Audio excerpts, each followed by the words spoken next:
Salut les petits potes, c'est Delcor, j'espère que vous allez bien. Aujourd'hui on se retrouve pour 3 nouveaux threads d'horreur. Et j'espère que vous allez les kiffer et j'ai vraiment envie de vous les raconter. Du coup, on perd pas plus de temps, si tu veux soutenir, tu connais le meilleur moyen, c'est un petit pouce bleu et un abonnement. Et le commentaire, c'est la petite cerise sur le gâteau. Allez, prends ton meilleur chocolat chaud et installe-toi confortablement. Pour cette première histoire, j'ai envie de vous la lire telle qu'elle a été écrite. Je m'appelle Mathieu, j'ai 36 ans et cette histoire m'est arrivée il y a une dizaine d'années. Après quelques années en colocation qui se sont superbement bien passées, plusieurs colocs ont quitté la maison pour des raisons professionnelles ou familiales. Je n'étais pas chaud pour retrouver de nouvelles personnes, d'autant que ça s'était bien passé et j'avais peur que ça change.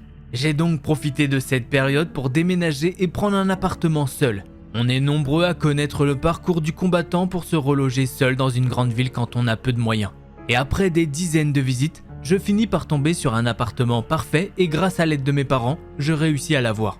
C'est un petit duplex au charme atypique comme le vendent les agents immobiliers, au 5e et dernier étage d'un grand immeuble, qui est en fait composé de 2 immeubles collés mais avec 2 entrées bien distinctes. J'habite au 21 de cette rue et les voisins de l'immeuble mitoyen au 19. La façon dont les appartements sont construits est un peu étrange. La chambre qui est en duplex n'est pas au-dessus du reste de l'appartement, mais au bout d'un couloir qui va vers l'autre immeuble. Ce qui fait que les pièces des 2 immeubles semblent imbriquées les unes au-dessus des autres sans qu'aucun passage ne communique entre les deux. Les premiers mois se passent super bien et je profite de la vie seule. Je suis plutôt casanier, donc souvent à la maison à jouer ou à mater des séries. Le seul bémol, c'est que lorsque je suis dans ma chambre, j'entends assez distinctement les bruits dès qu'un voisin descend les escaliers, claque une porte. Lorsqu'un coup de perceuse retentit, je sursaute car j'ai l'impression que le bruit est sur mon mur alors que ça vient de quelque part dans l'un des immeubles. C'est assez chiant, mais bon, c'est toujours temporaire donc je fais avec. 6 mois après mon arrivée, lorsque je suis dans mon lit, je commence à entendre très distinctement des pleurs que j'attribuerais instinctivement à une jeune enfant. Pas des cris ou des pleurs alarmants, juste des petits sanglots aigus mais assez forts pour que je les entende à travers les murs. Bon, une petite fille qui pleure, c'est banal. Mais comme ça dure longtemps, c'est quand même pas très agréable pour s'endormir. Le problème, c'est que j'entends à nouveau ces pleurs, de façon de plus en plus régulière, et à différents moments. Parfois tôt le matin au réveil, parfois en pleine nuit, parfois en journée le week-end ou plus troublant, en semaine. À moins qu'elle ne fasse l'école à la maison, c'est inhabituel. Parfois, quand elle pleurait un peu plus fort, j'entendais les pas d'un adulte dévaler un escalier et ouvrir une porte, parler et la reclaquer. J'en ai déduit que ces pleurs n'étaient pas dans ma tête, et qu'il y avait au moins un adulte autour. Entendre ces pleurs jour et nuit a commencé à m'affecter car c'est vraiment badant. Et j'ai commencé à culpabiliser en me disant qu'il s'agissait peut-être d'une enfant maltraitée, et que j'étais le seul à entendre cela et à pouvoir agir. Comme je n'avais aucune envie de confronter des voisins, j'ai appelé le fameux numéro pour dénoncer une maltraitance. Problème, ils ont des centaines d'appels et peu de personnel. La seule solution est de rester plusieurs heures en ligne le temps que l'un des conseillers se libère. Je branche mon téléphone et je fais autre chose en attendant. Quand enfin quelqu'un est disponible, je raconte la situation. La personne au bout du fil est un petit peu gênée. Si je n'ai pas l'appartement ou le nom et que je n'ai rien vu d'anormal, il lui est impossible de prendre ma déposition car ils ne pourront rien faire. Logique quand j'y pense. Un peu démuni, je raccroche. Mais les pleurs continuent à divers moments du jour et de la nuit. Et franchement, ils me rendent fou. Je n'ose pas crier ou frapper contre le mur de peur d'effrayer cette pauvre gamine ou d'empirer la situation. Je sais que mes voisins de palier et du dessous n'ont pas d'enfants, mais je vais quand même leur demander si ce n'est pas chez eux, et si eux aussi entendent ces pleurs. Ils m'expliquent poliment que non, ils sont un peu désolés, mais je sens que je passe un peu pour le relou intrusif qui écoute chez les gens ou qui exagère, alors j'insiste pas. Un soir, j'entends très distinctement les pleurs. Je décide donc d'aller dans l'immeuble d'à côté pour voir d'où ça vient. Si jamais il y a vraiment maltraitance, je pourrais au moins avoir un appartement et un nom à donner. Je sonne à l'interphone chez un voisin du rez-de-chaussée et prétexte avoir oublié mes clés pour qu'il me laisse entrer dans l'immeuble collé au mien. Je fais les différents étages et je tends l'oreille. Arrivé au 5e et dernier étage, mon cœur s'emballe quand j'entends la petite sangloter. Je m'approche de la porte sans savoir trop quoi faire. Il n'y a pas de nom sur la sonnette. Les pensées se bousculent dans ma tête. Si je pars, ça paraîtra plus bizarre que ça ne l'est. Je sonne donc en réfléchissant à une excuse. L'œilleton est toujours assombri. Il y a bien quelqu'un derrière la porte. Puis l'œilleton redevient clair et personne ne m'ouvre. Alors que j'aurais pu juste être un voisin qui demande un service, je ne comprends pas pourquoi la personne n'a pas ouvert. Je rentre chez moi un peu déçu et flippé. Je n'ai pas de nom, je n'ai même pas vu la gamine ou ses parents. Je ne vois pas quoi raconter aux services sociaux et je reste tout à fait impuissant. En rentrant dans ma chambre, Je l'entends toujours pleurer et je n'en peux plus. Je décide donc de dormir sur le canapé du salon, en bas, jusqu'à nouvel ordre pour ne plus entendre constamment ses pleurs. Cela me permet de penser à autre chose et je reviens un peu. Mais quelques jours plus tard, je trouve dans ma boîte aux lettres un mot écrit à la main. Occupe-toi de tes affaires. Je comprends alors que la personne qui m'a vu à travers l'œilleton sait maintenant à quoi je ressemble. Et elle a trouvé dans quel appartement je vis, ainsi que ma boîte aux lettres et donc accessoirement mon nom. Je flippe de fou. Je sais que je ne peux pas quitter cet appartement facilement. Et je décide donc d'appeler la police en expliquant la situation. Mais ils me répondent que sans urgence caractérisée par une altercation ou autre au moment de l'appel, ils ne peuvent pas venir pour un problème de voisinage. Super. Je ne peux pas continuer avec cette boule dans le ventre. Il faut que je mette un terme à ce stress et je décide donc le soir même d'aller frapper à la porte du voisin de l'autre immeuble, d'où j'avais entendu les pleurs et vu l'œilleton s'obstruer. Tout ça avec le mot en main pour lui demander des explications et en finir. Un peu flippé de sa réaction, je demande à un ami au courant de l'histoire de m'accompagner. Lorsqu'on arrive dans le couloir, la clé est dans la serrure extérieure à l'appartement, comme si le voisin l'avait oublié dehors. On sonne, rien. Puis on insiste. On frappe à la porte, mais rien, aucun bruit. Puisque la clé est sur la serrure, on ne résiste pas longtemps à l'idée d'ouvrir la porte. On entre en demandant au cas où « Il y a quelqu'un ? Vous avez oublié les clés à l'extérieur ?» Là, aucune réponse. On pousse complètement la porte et là, on sent une forte odeur d'eau de javel. On allume la lumière, l'appartement est totalement vide. Propre, sans aucune poussière et sans encore le produit nettoyant. Abasourdi, on fait un tour rapide pour vérifier et on ne trouve littéralement rien. Le lendemain, j'appelle le syndic de copropriété pour leur expliquer. Ils me répondent que cet appartement n'est plus occupé depuis des mois. Cette phrase m'a glacé le sang et résonne encore des années après. Je n'ai plus jamais entendu de pleurs. Je ne sais pas et je ne saurai probablement jamais qui était dans cet appartement et pourquoi. Et voilà, c'est ainsi que se termine ce premier thread d'horreur. Alors effectivement, il est très bizarre. J'ai vraiment peur de ce qui s'est passé dans cet appartement. Déjà de 1, l'appartement n'était pas loué.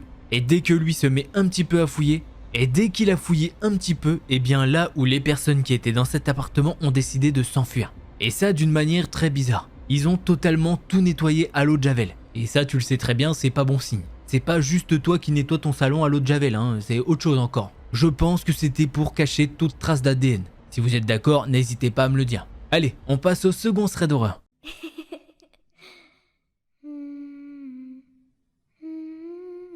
Allez, pour ce deuxième thread d'horreur, eh bien je vais également vous le faire à la première personne. Pourquoi ? Parce que j'ai envie tout simplement. Voilà mon histoire. Je m'appelle Théa.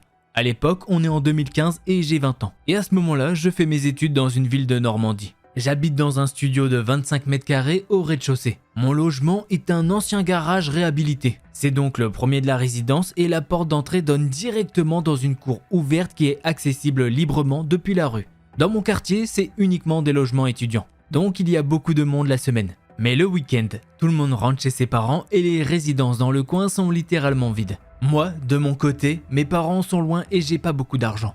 Donc le week-end je reste et globalement je m'ennuie un petit peu parce que chez moi j'ai pas de wifi et pas grand chose à faire. Allez, rentrons dans le vif du sujet. Mon histoire se passe en janvier, quand il fait tard le matin, qu'il fait froid et qu'il y a du brouillard. La Normandie en hiver quoi.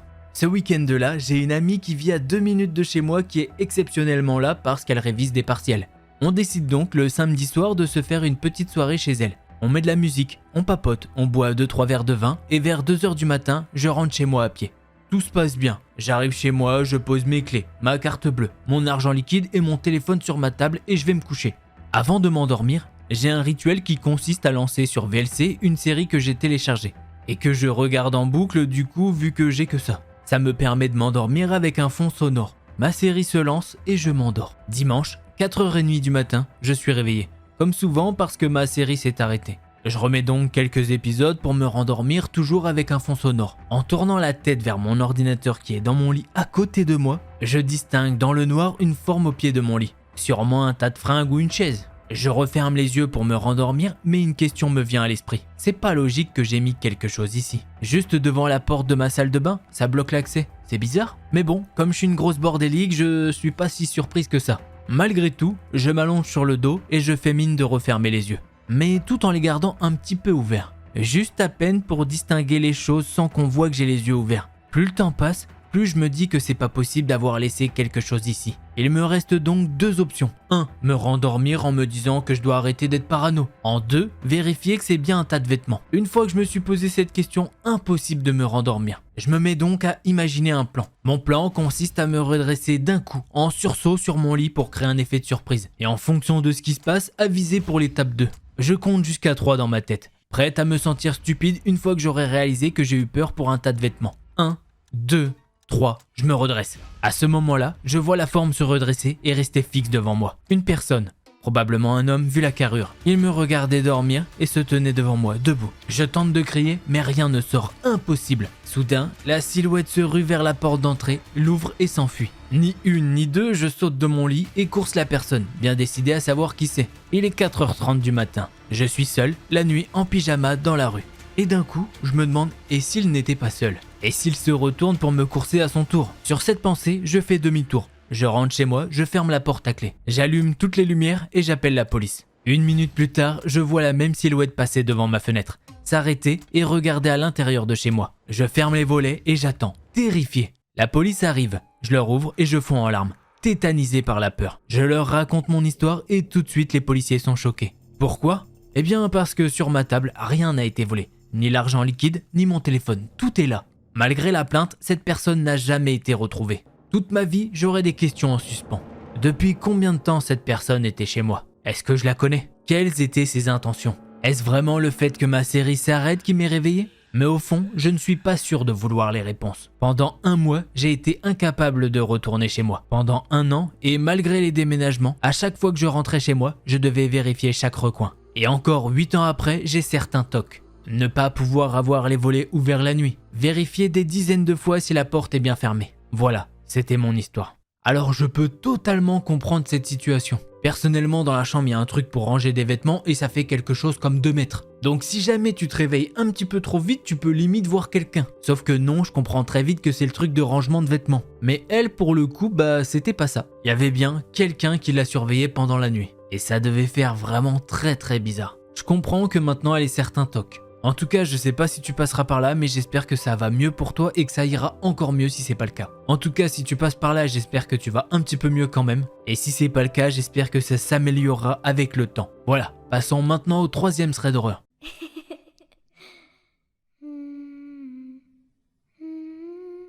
Allez, pour cette 3e histoire, on se rend dans notre pays préféré, c'est-à-dire les États-Unis d'Amérique.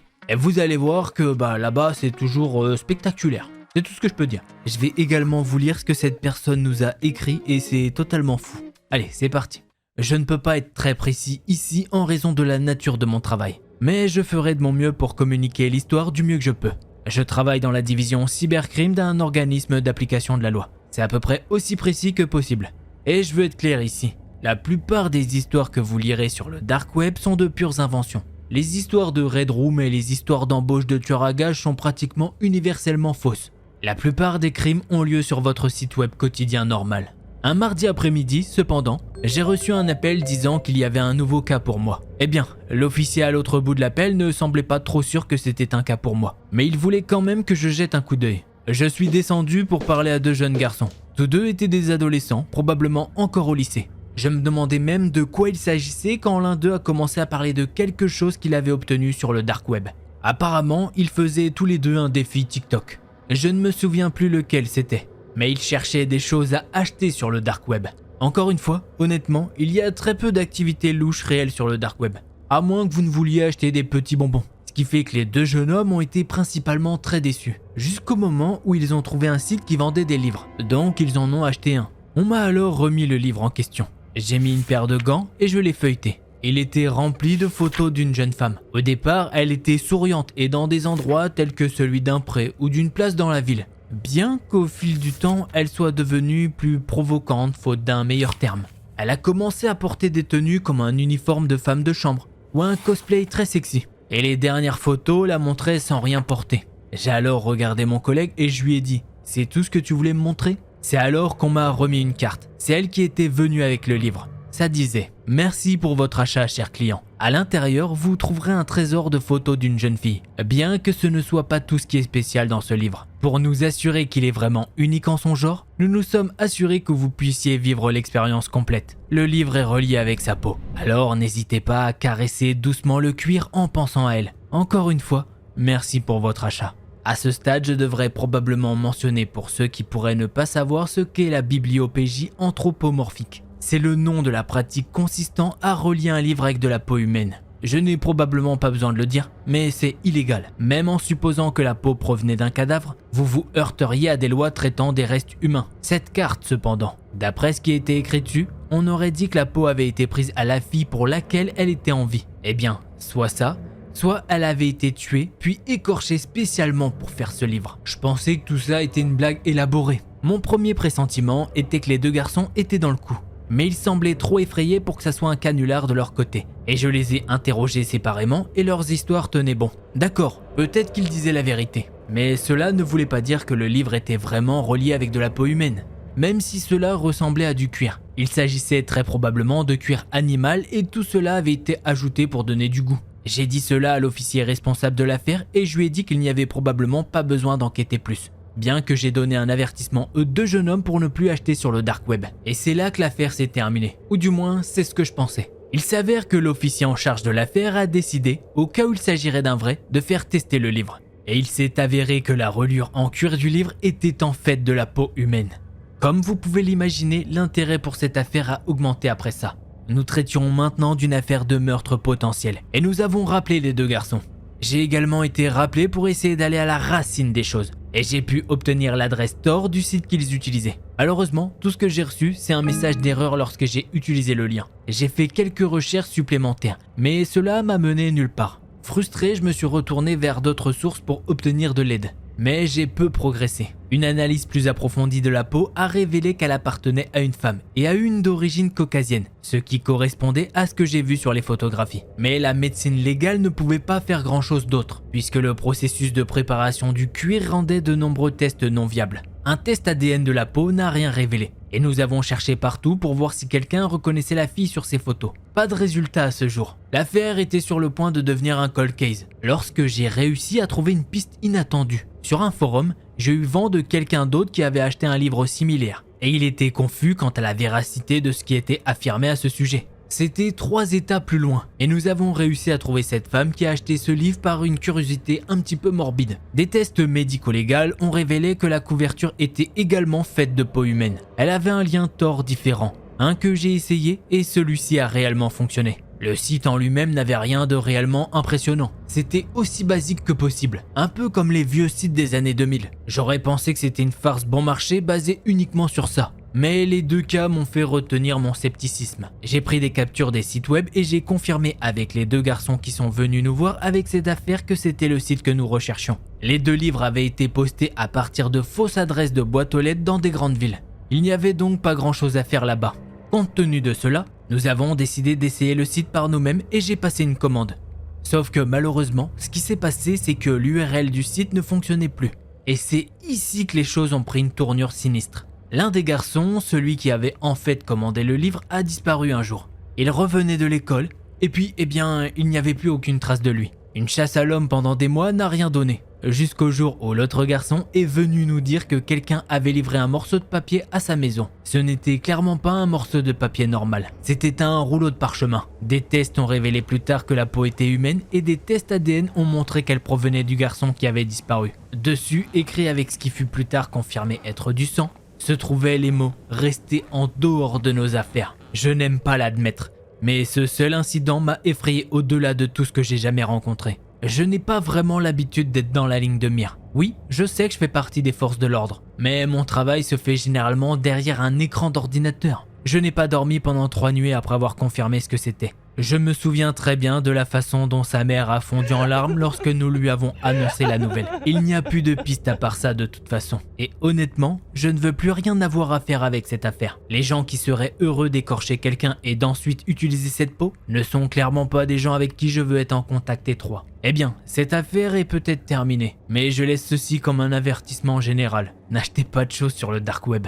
Même si généralement il s'agit plus d'une blague. Parfois, il ne plaisante vraiment pas. Et voilà, c'est ainsi que se termine cette histoire. Alors je vous le dis, personnellement je suis jamais allé sur le dark web. Et je vous le dis, je pense clairement pas y aller un jour. C'est trop dangereux, j'aime bien ma petite vie moi perso. Je sais pas vous, n'hésitez pas à me dire si d'ailleurs vous y êtes allé ou pas. Mais clairement je sais pas ce que vous pensez de cette histoire, mais elle est vraiment dingue. Des fois il y a l'expression touche à ton cul. Et bah là je pense que voilà, faut pas se mêler des affaires des autres. Tu restes dans ton coin, tu fais ton petit truc, et bah là c'était clairement ce que le message qu'ils ont essayé de passer. Bon les petits potes, si vous avez kiffé, n'hésitez pas, un petit pouce bleu et un commentaire, ça fera pas de mal. Si t'étais pas abonné, j'espère que ça t'a convaincu pour le faire. Allez, c'était Delcor, en attendant la prochaine vidéo, portez-vous bien, tchuss les petits potes.